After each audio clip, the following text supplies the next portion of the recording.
privilege being together and just glorifying His name. This morning we're going on with our series on the weight that we carry. We are busy with a teaching and we are busy with the weight that we carry. Last week God took a detour and we did what He wanted us to do. And now we're going on also what He wants us to do. But He's just awesome when He changes plans. He comes in and He says, let's give you another direction for the moment, because He knows the need of the people. And the witness coming back is that He spoke to people's heart. And that to me is, Dankie Here, it's about you. It's about you. So we are busy with this, and this is number 4. And this morning I titled it, The Real Deal. We're going to have a look at guilt, because we say that we carry a lot of guilt in our lives. We carry guilt going wherever we go. And we must make a distinction between authentic guilt or real guilt and false guilt. Because otherwise we'll be carrying, there's things that come and we carry like that bag that He's got on His back. And we walk with shame and regret and failures and past mistakes and things. And life is just, to be a Christian is a bore. And to be a Christian is heavy and it's difficult. And because we've got this load. So before we start our theme for the year, stand firm, stand fast. NIV, 1 Corinthians 15:58. Therefore, my dear brothers and sisters, stand firm.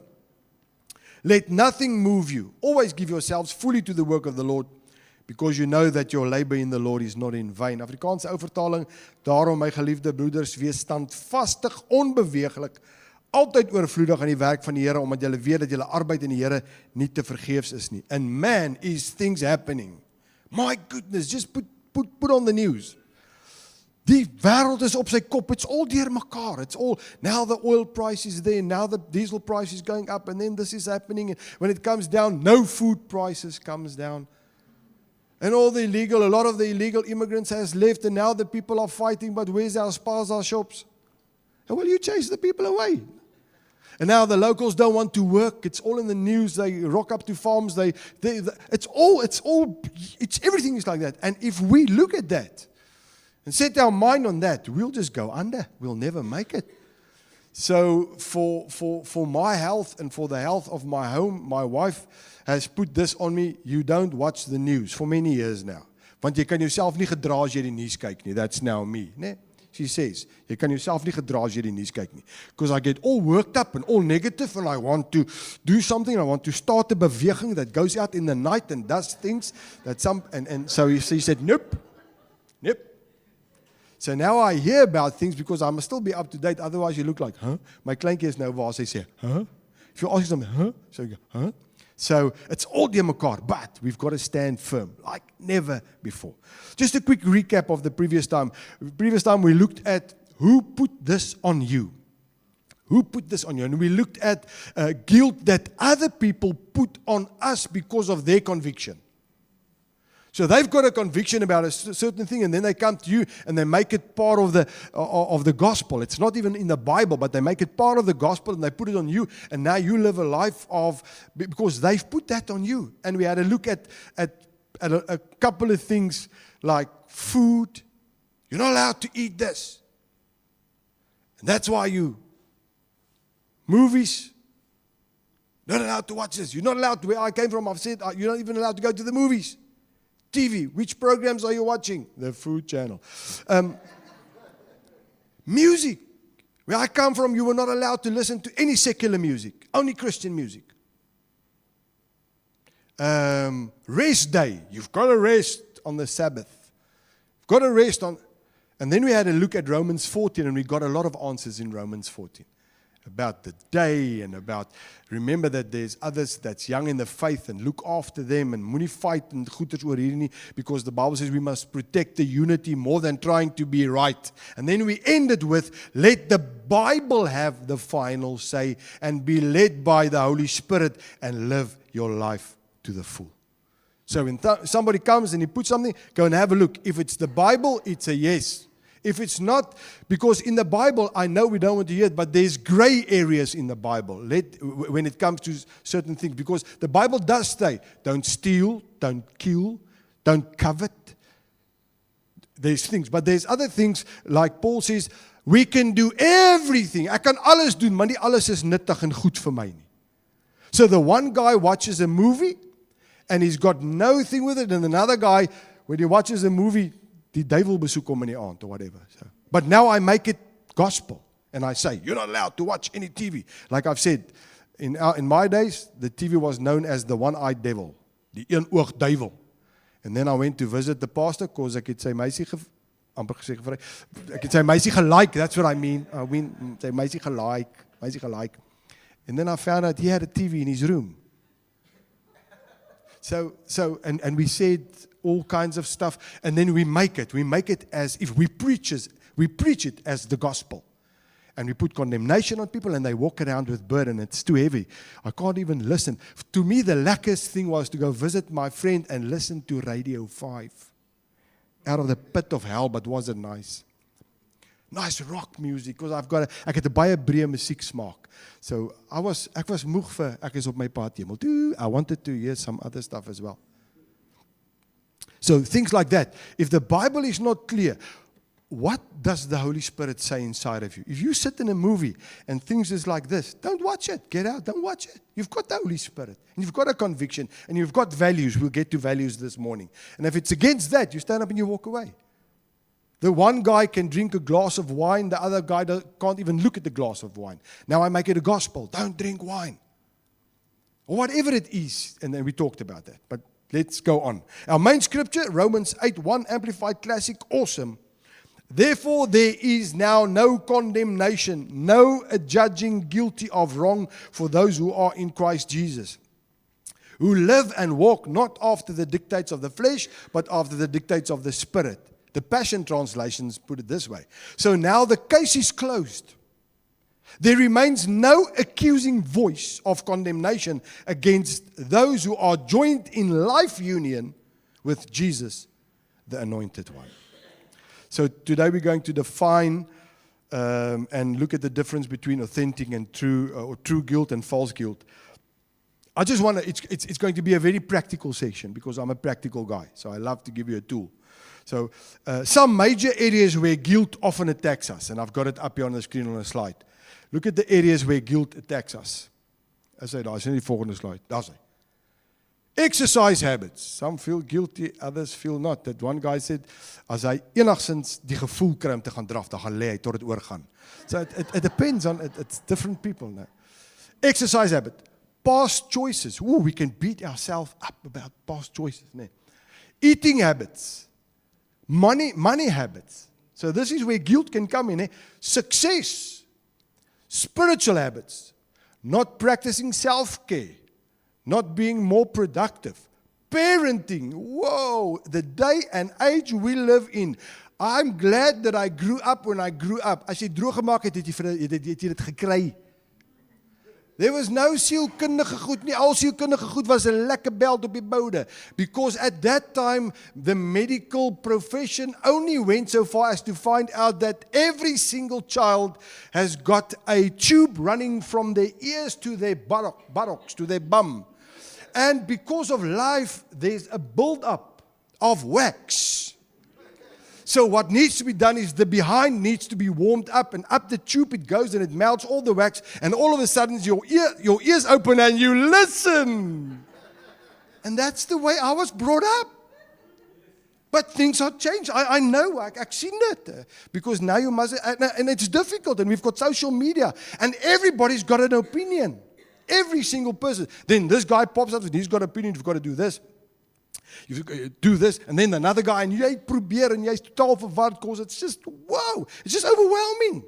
I mean, we don't even need to go to a doctor anymore. Why? We've got Dr. Google.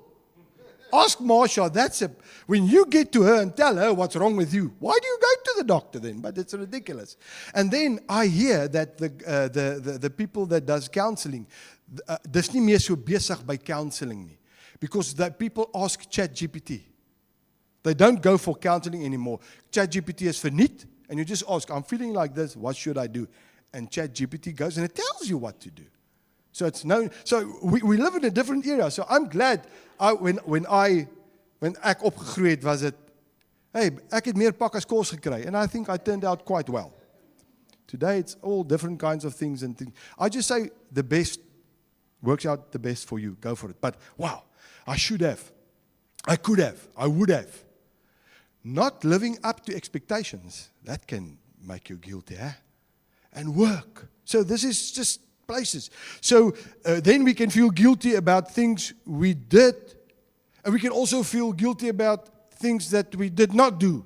I should have gone to their wedding. And now you beat yourself over that. Oh, I should have.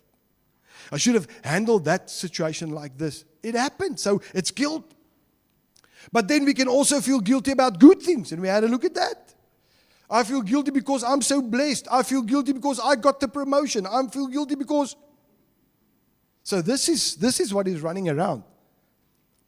True guilt versus false guilt. And we must now decide. Let's take a couple examples. Tipping.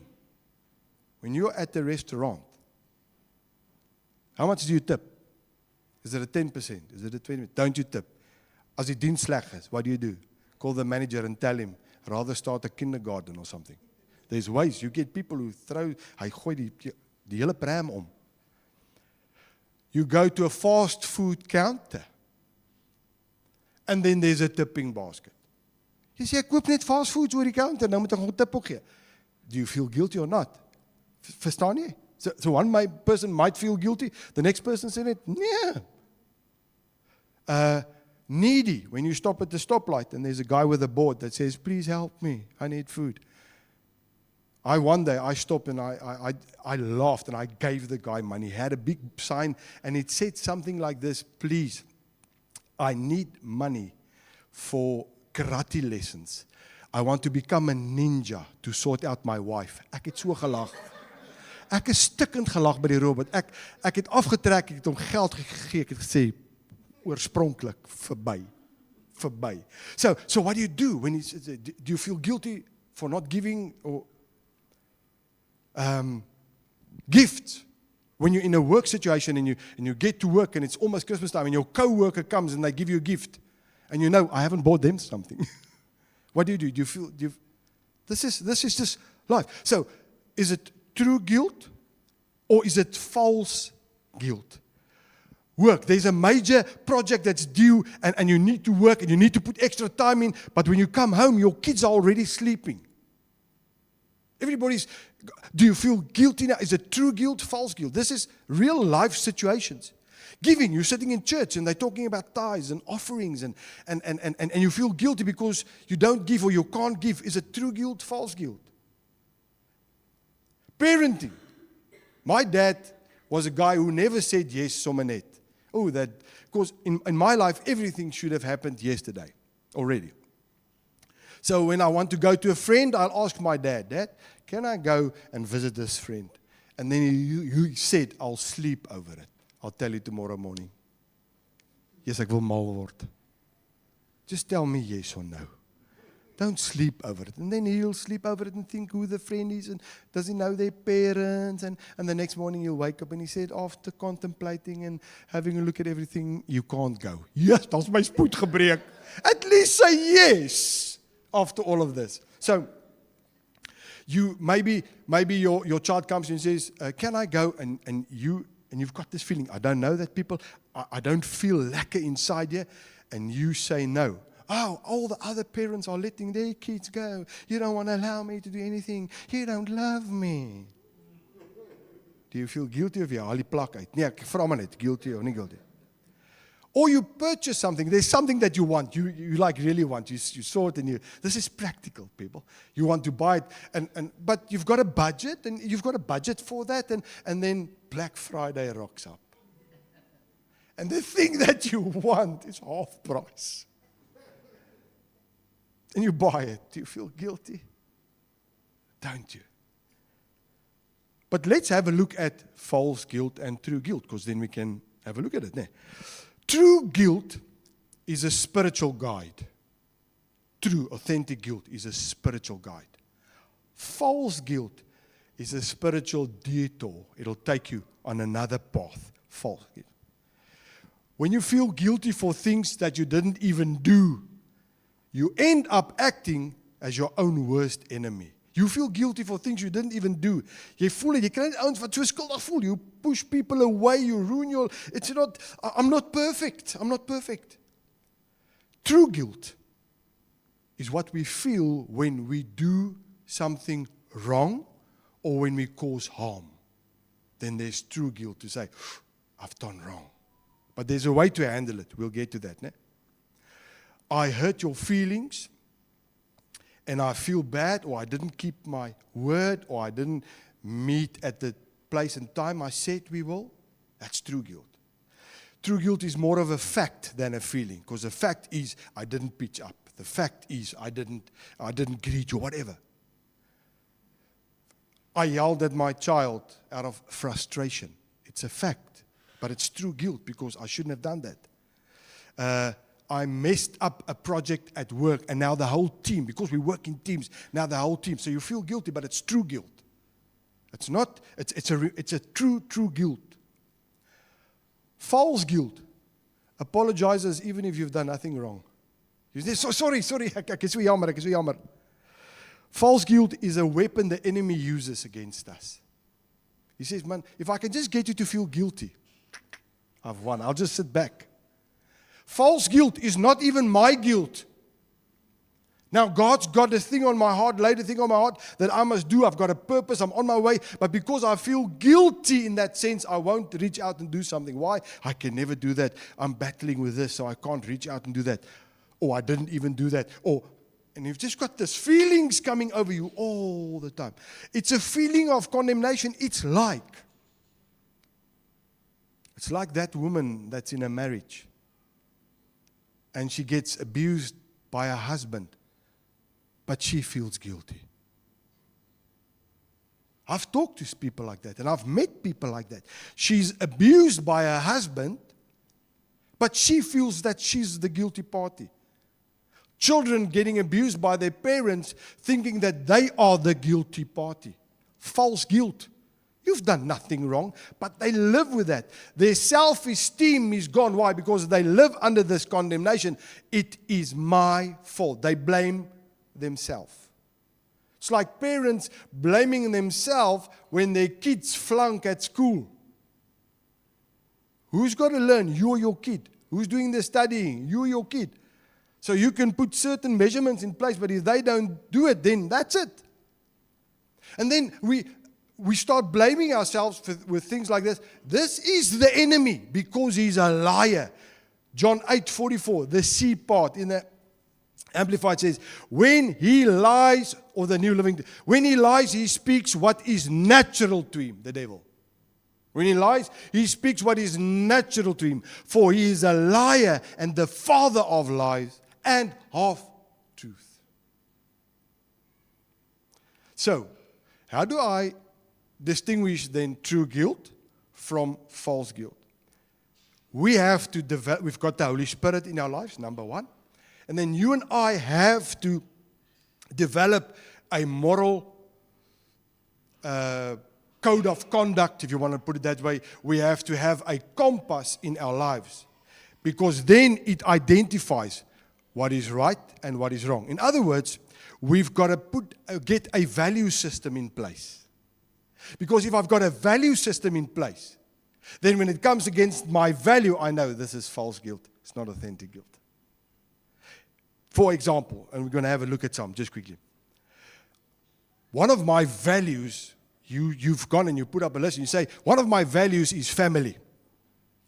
Now, when I have to do things at work, you get people who put their career over their family, and then they feel guilty because I've got to do this because I must provide, ek moet meer kry om meer te genereer want ek moet vir hulle sorg, but then you feel guilty. But if your value is family, then you say that my career is not more important than my family. So I value my family. I do what I have to, and the others I put aside because I spend time with my family, because it's a value.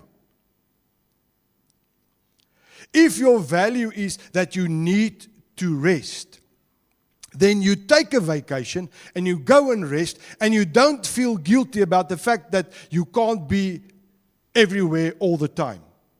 Because you get people who feel guilty when they go on leave. I can't take the time off. I've got to. What's your value system? So, let's establish, or you have to establish, because this is practical. You see, living in the kingdom and living for God is not airy-fairy. Some voete op die grond, ons lewe. What is your value system? You get couples that marry. Their value systems don't align.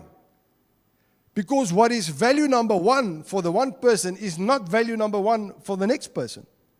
En dan stamp hulle kop en daar's gevegte. And when you sit down and say, just quickly give me your value system, dan kom jy agter my genade. Die man se value system is, I've got to provide, the best, I've got to provide. Die vrou se value system is, I need time with my hubby. It's one for her, it's not one for you. But if I don't know that, I won't live up to that. So let's look at some values. Here's just some examples of values. Excellence. That's a value that Anne has. Everything she does gets measured by excellence. That's who she is. So everything and anything she does, that's one of her values.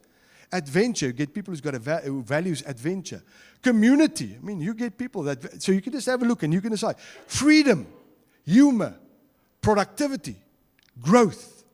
Integrity. Oh, integrity. What is integrity? It's doing the right thing when nobody sees you. Short, that's integrity.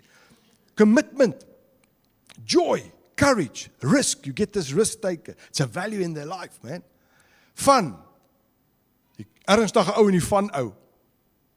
Wealth, holiness, love, courage, compassion, health, truthful, fitness. Yes, you get people, you think, why are you always in the gym? It's one of their values. It's a value system. If yours is not that, don't shout them down. Shame, kyk, high fitness freak. And then you look like Buddha. Don't shout them down, just leave them. Fitness. Family. Generosity. Ooh, this can be a thing. The value is to be generous at the top. The other one is being generous at the bottom. Jy stamp kop. Education. Ministry. Security. Kindness. Faith. Peace. What are your values that you live by? Because you have to have a set of values. And this will then beat a lot of unnecessary guilt. Because you've got a value system that you live according to. And there's much more. You can go and look. I just want to give you some tools to build your value system. Number one, the Bible. If you want to build a value system, number one, the Bible. Psalm 119, verse 105, New Living Translation. Your word is a lamp to guide my feet and a light for my path. Get into the word. My value is to take other people's stuff. No, that's not a value. It's not a value. 2 Timothy 3:16 says, all scripture is inspired by God and is useful to teach us what is true and to make us realize what is wrong in our lives. It corrects us when we are wrong and it teaches us to do what is right. So your value system, number one, use the Bible. Number two, the fruit of the flesh or the fruit of the Spirit rather than the fruit of the flesh. Because you can put fleshly values there as well that you can't meet. But there's a nice balance. Galatians 5:19 to 25. Here it gives you the difference. It says, when you follow the desires of your sinful nature, the results are very clear. Sexual immorality, impurity, lustful pleasures, idolatry, sorcery, hostility, quarreling, jealousy, outbursts of anger, selfish ambition, dissension, division, envy, drunkenness, wild parties, and other sins like these. Let me tell you again, as I have before, that anyone living that sort of life will not inherit the kingdom of God. And then it goes over and it says, in the following verse, it says, but the Holy Spirit produces this kind of fruit in our lives. Love. The Holy Spirit produces this kind of fruit. Love, joy, peace, patience, kindness, goodness, faithfulness, gentleness, and self-control. These can help you put values in your life.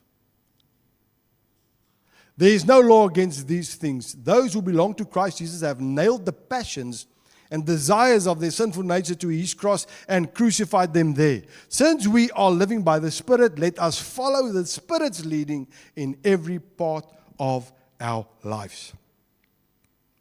So you look at the fruit, you say, Holy Spirit, let your fruit that you produce in and through me, let that help me to determine my values.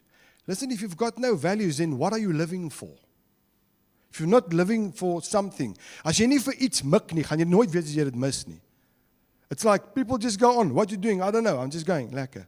Where are you going to? I don't know, but the wind is blowing this way. No, you've got to have that.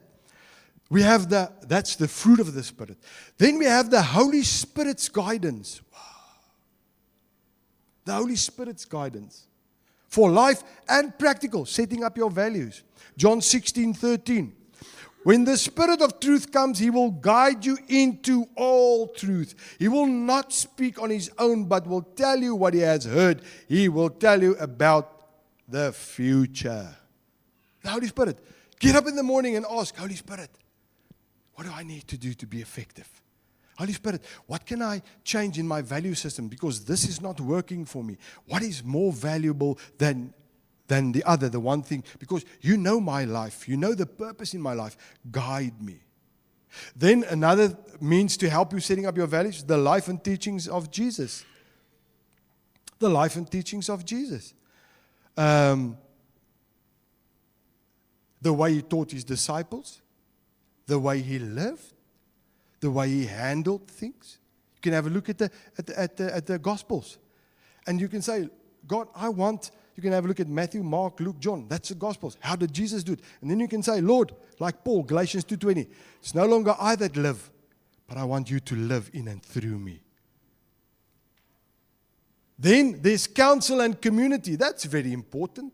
Counsel and community. Proverbs 15 verse 22, New Living Translation. Plans go wrong for lack of advice. Many advisors bring success. We'll be silly if we don't bounce it off people. Listen to other people. Say, listen, I've got this. And you can hear, and God speaks through people as well. So when there's counsel, you can say, listen, this is not working, this is working. We'll go deeper into false and true guilt and how to expose this. But this is just things that can help you put up a value system. And when you've got a value system in place, you can know this is true guilt. If generosity is one of your value systems, then you will give generously. It doesn't matter. You won't feel guilty when you give. When you don't give, you will either also not feel guilty because you are led by the Spirit. So it's a good thing to help us to get against being, is this true guilt? Because true guilt takes us to Jesus. True guilt, we turn to Him and say, Lord, I can't do this on my own. You are my Savior. False guilt, I battle, I'm under condemnation, I try it myself, I get nowhere. I want to end off with, and this was very nice when I saw this, the 6 A's, how to process true guilt. Pastor Dean Hawk put 6 A's, and I thought, man, and I love the English because they get things to rhyme. They get 6 A's in Afrikaans. Die woorde se begin, die spelling is nie almal dieselfde, maar die Engelse taal het 'n manier om seker goed te kan gebeur. How to process guilt. Number 1, admit it. You want to process guilt? Number 1, admit it. I did something wrong. I caused harm. I own up to it. What do I need to do? Or own it. Tell the truth. Be honest. Why do we want to hide? And no, it's not me. It's them. And it's not here. There's power and healing when we acknowledge the truth. Listen, I messed up. I'm sorry, man. I'm sorry. Don't be defensive. Don't be defensive. So number 1, admit it. We acknowledge our imperfection or our faults. Number 2, assess it. Practical steps. Assess it. What harm have I caused in this? What values or rules or expectations did I violate? What can I learn? Not assess it and then go sit in a corner and say, I'm not good enough. God will never look at me. Oh, we just love little Anna May. Whenever she does something now, when you don't do what she wants to do, she goes and sits in the corner. Nobody loves me. She says, nobody wants to play with me. I say, where do you get this? So it's not to sit in a corner. It's, hey, what can I learn? I assess it. This is what happened. What harm have I caused? This is what happened. What do I need to do? What can I learn from this? Not, ek's God verlaat, hy kyk nooit vir my nie. What can I learn? Number 3, apologize. Oh, it's so difficult to do this. It takes a man with backbone and a lady with backbone, a woman with backbone to say, I'm sorry. Apologize. To whom do I owe an apology? What would a sincere apology sound like? It's not that, I'm sorry. No, do you mean it? You're sorry, you turn around, do the same thing. Do you mean it? So then you say, listen, I'm sorry, I lost track of time. I'm so sorry I'm late. You admit it, man, and you say. You must reveal the nature of your heart. Say, I'm sorry, man, I apologize. Practical things, apologize. Number 4, atone for it. Atone for it. How can I make amends? Sometimes we can't get to the person that we felt we did harm because they're no longer here or they live far or whatever. So sometimes there's nothing we can do to that. But is there a way that I can make sure that I don't do it again?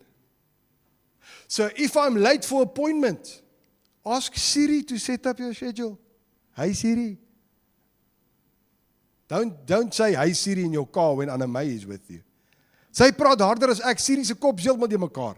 Because then I say, hey Siri, play a song on Spotify. And then, hey Siri, speel Spotify. And then that thing plays things. I thought, nee man. But I mean, there's things like that. Utilize it. Write it down. And then, how can I make it up to you? Atone for it. Don't just shy away from it. The world shies away from a lot of things. This is what distinguishes and makes us different. We own up and we come and we say, nee man, hoe kan ek? And then number 5, adjust our behavior. Adjust your behavior. When you did something wrong, what can I learn from this? And what can I do so that in the future I don't do it again? And it's not a law or a work. Now I must do it. It's just, will I keep on doing the same thing over and over? Or will I learn from the first time and I take it to heart and I say, listen, I don't want to do this again. I'm going to adjust my behavior. Nee, die Here het ons arms is almal so gemaak. We'll just maar die this way. This is the way. No, adjust your behavior. Do things differently. Number 6, accept forgiveness. Oh, we can be hard on ourselves. It's so much easier to forgive others than to forgive yourself. Because you know the ideals you have for yourself. Jy weet wat se doelwit het jy vir jou. And then as jy nie daarby kom nie, you feel miserable. You feel like, man, I never make it. And wow, God will never ever forgive me. And one of my greatest thing in my life as a young man was to forgive myself. And I sat with the pastor and he talked to me and I just couldn't forgive. How can I do that? How can I? And then, will I accept God's forgiveness for me? God will never forgive me. This is like really too bad. I've spoken to people where they say, Pastor, it doesn't even help you talking to me. God will never ever forgive me. I've done wrongs. I said, what? Have you read the Bible? What the greatest heroes did in the Bible? God forgave them. There's no sin too small or too big for God not to be able to forgive. The best of all is He already forgave it on the cross of Calvary more than 2,000 years ago. Forgiven. Uitgesorteer. Klaar. Will I accept forgiveness?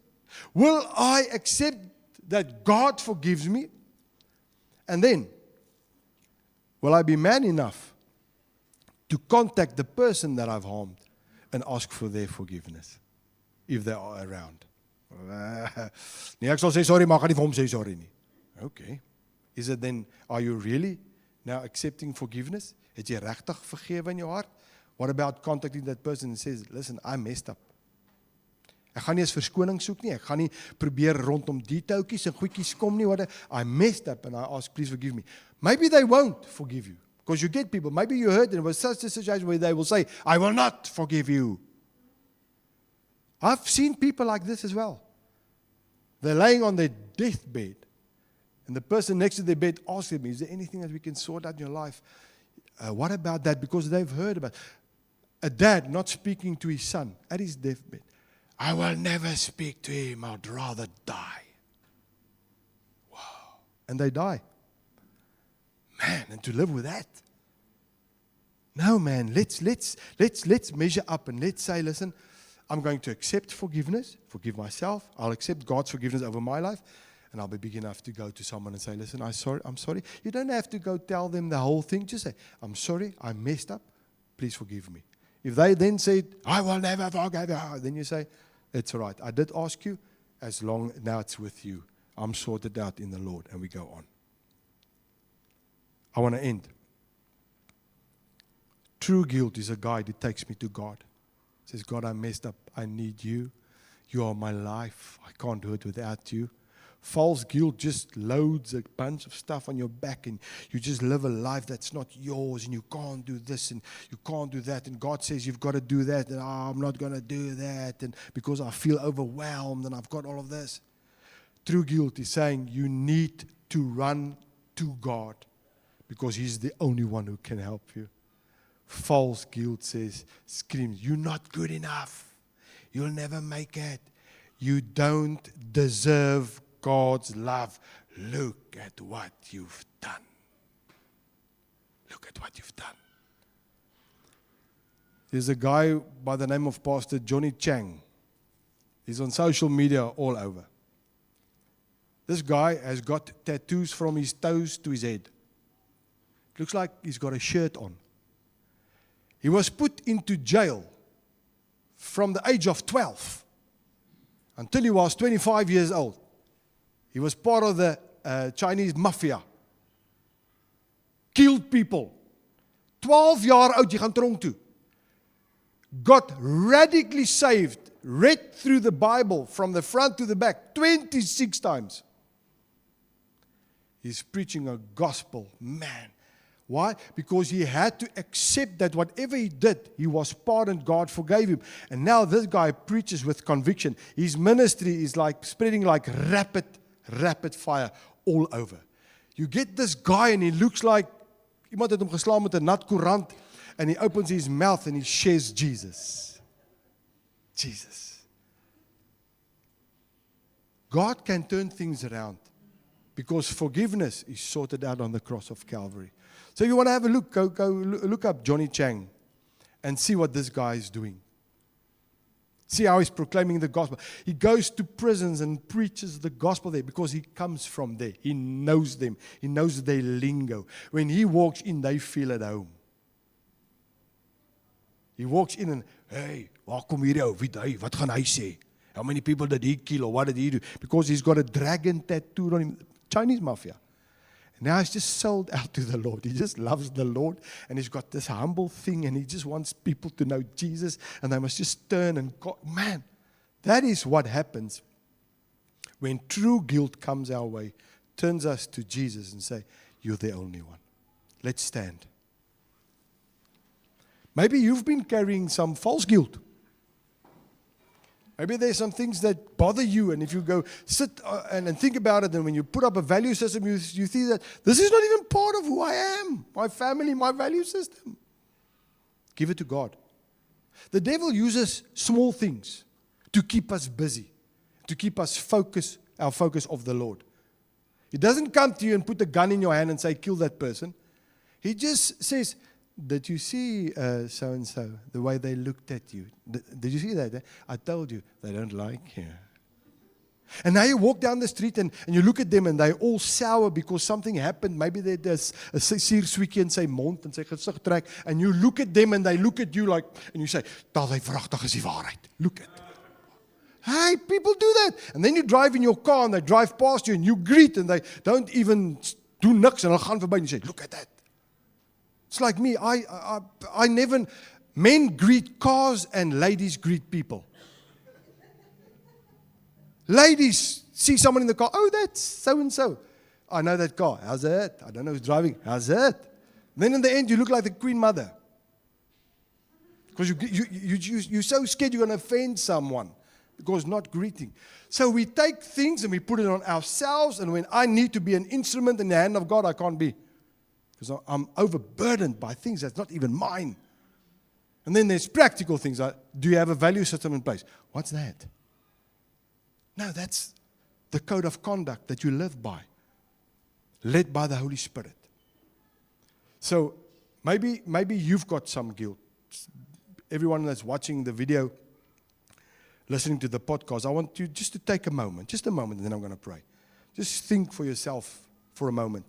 What in your life is not supposed to be there that makes you feel guilty, that you're carrying with? Maybe you feel you're not successful enough in your work as a parent or whatever. It doesn't matter. I want you this morning to give it to the Lord. Father, we come to you this morning and we say thank you for the finished work of the cross of Calvary. The real deal, true, authentic guilt always points us to Jesus because it shows that we can't, but He can, and He's already done it. We must just live from that position. False guilt put a burden on us. It's a detour from the path that you want us to walk on. So we carry a lot of things that's not ours. I want to pray that we will sit at your feet. You are a practical God. Get a value system in place and let the Holy Spirit teach and guide us every single day. And if it's false guilt, we get rid of it. We don't carry it. We throw it away. If it's true guilt, we turn and we say, Lord, what can I learn? Who can I be in this situation for who? Because it's your life in and through us. Lord, where we are in the way, our ego, our self, our whatever, I want to ask that we'll put that aside and that we will humble ourselves before you and say, Lord, it's only you. It's only by the grace of God and by the leading of the Holy Spirit. I pray that you will be glorified in our lives. I pray that this will become something that we will do. We'll go and we'll go sit down and as a family maybe look at values or whatever, and we will not live with guilt that's not ours. And even if it's true guilt, it points us to you, we sort it out and we go on. We don't camp out and make it our life and let it burden us. We let it direct our path to the glory of God. I pray, Holy Spirit, that you will be the one that will preach these words in our spirit, that will make it grow, that will transform it so that it becomes life. Not just some words, that it becomes life. And I pray it in Jesus' name. Amen.